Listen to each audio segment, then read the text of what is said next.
Metre ಹಾಕೊಂಡ್ ಕರ್ಕೊಂಡ್ ಬಂದೆ. ಇವತ್ತಿನ ಫಸ್ಟ್ ಡ್ಯೂಟಿ ಸ್ಟಾರ್ಟ್ ಆಗಿದ್ದು ಹೀಗೆ.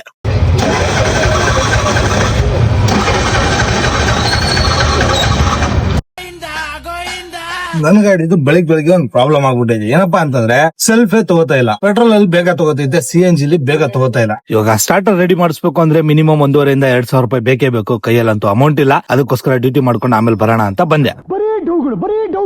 ಪ್ಯಾಸೆಂಜರ್ 50 ಮಾಡಿ ಹೋದ್ರು. ನಾನ್ ಮೀಟರ್ ಹಾಕೊಂಡೇ ಬಂದಿತ್ತು. ಫಸ್ಟ್ ಬಾಡಿಗೆ ಮೀಟರ್ ಹಾಕೊಂಡ್ ಬಂದಿದ್ದೀನಿ. ಇವಾಗ ನೋಡೋಣ ಯಾವ್ದು ಬೀಳುತ್ತೆ. ಸೆಕೆಂಡ್ ಬಾಡಿಗೆ ಕೆಂಪಾಪುರಕ್ಕೆ ಹಾಕೊಂಡ್ ಬಂದೆ 148 ರೂಪಾಯಿದು. ಡ್ರಾಪ್ ಮಾಡಿ ಸ್ವಲ್ಪ ಮುಂದೆ ಬಂದು ಕಾದೆ ಯಾವ್ದೇ ಡ್ಯೂಟಿ ಬೀಳಿಲ್ಲ. ಅಲ್ಲಿಂದ ನನಗೊಂದು ಮಾನ್ಯತಾ ಟೆಕ್ ಪಾರ್ಕ್ ಕಾರ್ಲೆಟ್ ಟೌನ್ ಗೆ ಬಿತ್ತು. ಅವ್ರನ್ನ ಕರ್ಕೊಂಡೋಗಿ ಡ್ರಾಪ್ ಮಾಡಿ ಅಲ್ಲೇ ಸ್ವಲ್ಪ ವೇಟ್ ಮಾಡ್ತಾ ಇದ್ದೆ. ಅಷ್ಟರಲ್ಲಿ ಮನೆಯಿಂದ ಫೋನ್ ಬಂತು. ನಮ್ ಟೀ ಅಂಗಡಿಲಿ 10 ರೂಪಾಯಿ ವಾಟರ್ ಬಾಟಲ್ ಏನ್ ಸೇಲ್ ಆಗುತ್ತಲ್ಲ, ಅದು ಖಾಲಿ ಆಗಿದಾವೆ, ತಗೊಂಡ್ ಬಾ ಅಂತ ಹೇಳಿದ್ರು. ಅದನ್ನ ತಗೊಂಡ್ ಬಂದು ಅಂಗಡಿಲಿ ಕೊಟ್ಟೆ. ಡ್ಯೂಟಿ ಮೇಲೆ ಬರ್ತಾನಂತೆ ಅಜಯನ್, ಡ್ಯೂಟಿ ಮೇಲೆ ಬರ್ತಾನಂತೆ.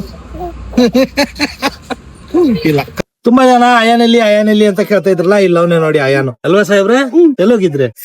ನೆನ್ನೆ ಸಾಹೇಬ್ರಿಗೆ ಸರಿಯಾಗಿ ಏಟು ಬಿದ್ದಿದಾವೆ. ಸರಿಯಾಗಿ ಹೋಮ್ ವರ್ಕ್ ಮಾಡಲ್ಲ, ಓದಿನ ಕಡೆ ಗಮನ ಇಲ್ಲ. ಅದಕ್ಕೆ ಸರಿಯಾಗಿ ಕೊಟ್ಟಿದ್ದೀನಿ. ಹೆಂಗಿತ್ತು ಏಟು ನೆನ್ನೆ? ಚೆನ್ನಾಗಿತ್ತಾ? ಇನ್ನು ಬೇಕಾ? ಸರಿಯಾಗಿ ಓದ್ತಾ ತಾನೆ?